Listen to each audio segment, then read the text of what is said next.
BFM Business, Intégral Bourse, spécial sommet BFM Patrimoine. Notre rendez-vous quotidien avec les acteurs de l'industrie de la gestion d'actifs dans la perspective de ce sommet BFM Patrimoine le 6 décembre prochain à Paris, organisé par BFM Business en partenariat avec la CNCGP. Ce sont les équipes de Trust Team qui sont avec nous cet après-midi. Quentin Verdict, bonjour. Bonjour Grégoire. Merci d'être avec nous. Vous êtes responsable des relations investisseurs de Trust Team. Comment est-ce qu'on présente Trust Team quand on parle à quelqu'un qui ne connaîtrait pas Trust Team Finance, Quentin?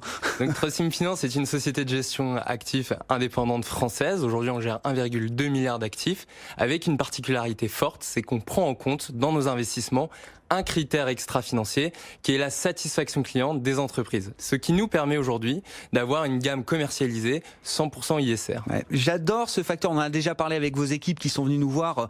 L'idée que la satisfaction client est un facteur clé d'analyse très fortement corrélé à la performance de l'entreprise à long terme et que c'est un facteur qui permet d'identifier la soutenabilité,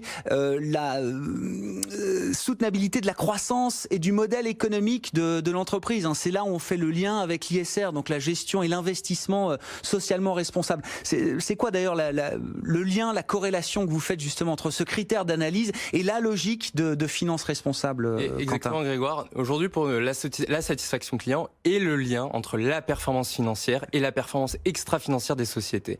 Pourquoi ? On se rend compte qu'une entreprise aujourd'hui qui est orientée client a une stratégie qui vise à mener, à répondre aux attentes de ses clients, et les clients, ce qu'on voit dans notre recherche, sont vis-à-vis de la responsabilité sociale et environnementale des entreprises, c'est totalement accru. Le client est en quête de sens, de valeur, de cohérence, et donc les entreprises qui sont orientées clients cherchent aujourd'hui à répondre à ces nouvelles aspirations environnementales, sociales, pour continuer à fidéliser leurs clients. On voit qu'aujourd'hui la compétition est extrêmement rude, les entreprises sont à un clic de leurs concurrents, et aussi pour venir gagner des parts de marché dans un monde où on voit que la croissance est de plus en plus contenue. Ouais. Tenir compte de cette satisfaction du client, non mais ça paraît la base, mais c'est bien de revenir quand même à ce fondamental. Ça permet d'assurer la soutenabilité de son modèle économique.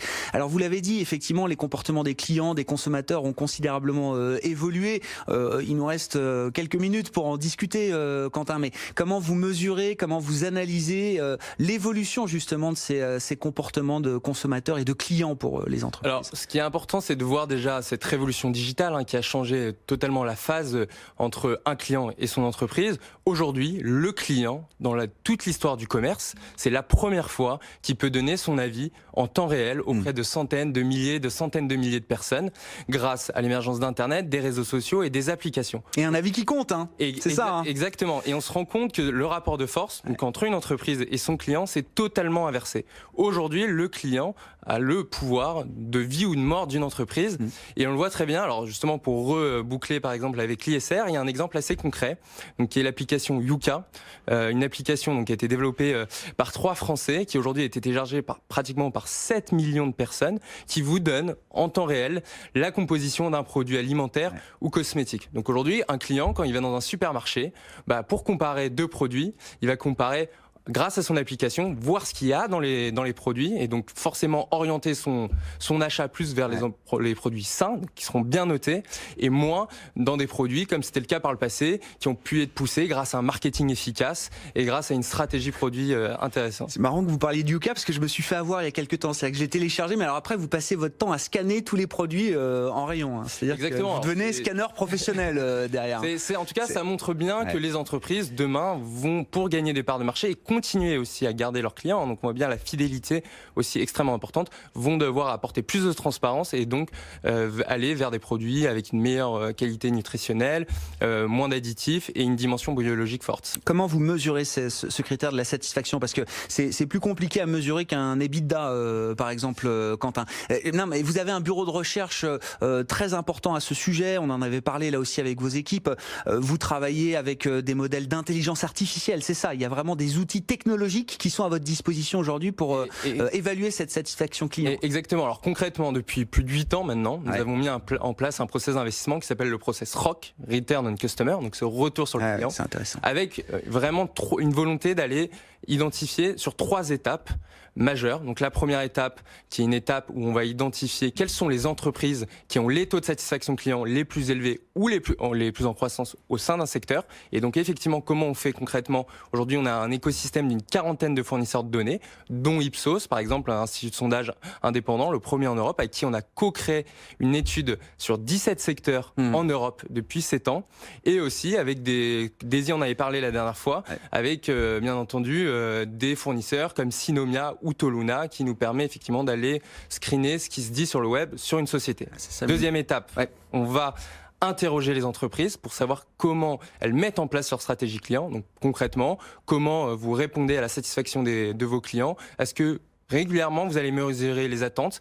Est-ce que vous avez des employés engagés? Il faut savoir que, effectivement, avoir des employés engagés est un levier extrêmement fort pour continuer à avoir des taux de satisfaction client durablement élevés. Donc ça, c'est vraiment cette deuxième étape bien validée pour voir si une entreprise est orientée client ou non. Et dans la troisième étape, là, on est une étape financière. Donc on analyse les comptes de résultats, les bilans, pour voir si l'entreprise a la solidité financière pour durablement mettre en place une stratégie client. C'est la dernière étape. Voilà, l'analyse financière vient en dernier. Les gérants mettent des objectifs de cours à l'achat et à la vente pour voir si ces entreprises qui sont orientées clients ont un potentiel boursier. Bon, c'est quoi la meilleure entreprise du point de vue de la satisfaction client? Celle qu'il faut absolument avoir en portefeuille si on croit justement que ce facteur de la satisfaction client, c'est un facteur différenciant et déterminant pour la croissance soutenable d'une entreprise, Quentin. Donc on a une société qu'on aime bien, qui est Air Liquide, donc une société emblématique dans l'industrie française, qui est centenaire. Et ce qui est intéressant, c'est qu'on a eu la chance d'avoir François Jacob, directeur de l'expérience client du groupe Air Liquide, qui était venu pendant une conférence et qui nous disait que depuis l'origine, Air Liquide a toujours innové au service de ses clients. Et ce qu'ils se rendent compte aujourd'hui, c'est qu'aujourd'hui, les attentes de leurs consommateurs, c'est d'avoir davantage de produits qui va répondre, par exemple, à l'amélioration de la qualité de l'air, qui va avoir un vrai impact positif sur l'environnement. Il faut savoir qu'aujourd'hui, Air Liquide, 40% de ses ventes sur ses produits et services sont dédiés à l'amélioration de la santé et de l'environnement. Donc ça, c'est typiquement une valeur qui est emblématique que vous retrouverez dans les portefeuilles Trust Team Rock ou Trust Team Rock Europe. Air Liquide, valeur de fonds de portefeuille, mais validée également par l'analyse du critère de la satisfaction client. Merci beaucoup, Quentin. Merci beaucoup. Quentin Verdict, qui était avec nous dans ce rendez-vous BFM Patrimoine, responsable des relations investisseurs de Trust Team Finance.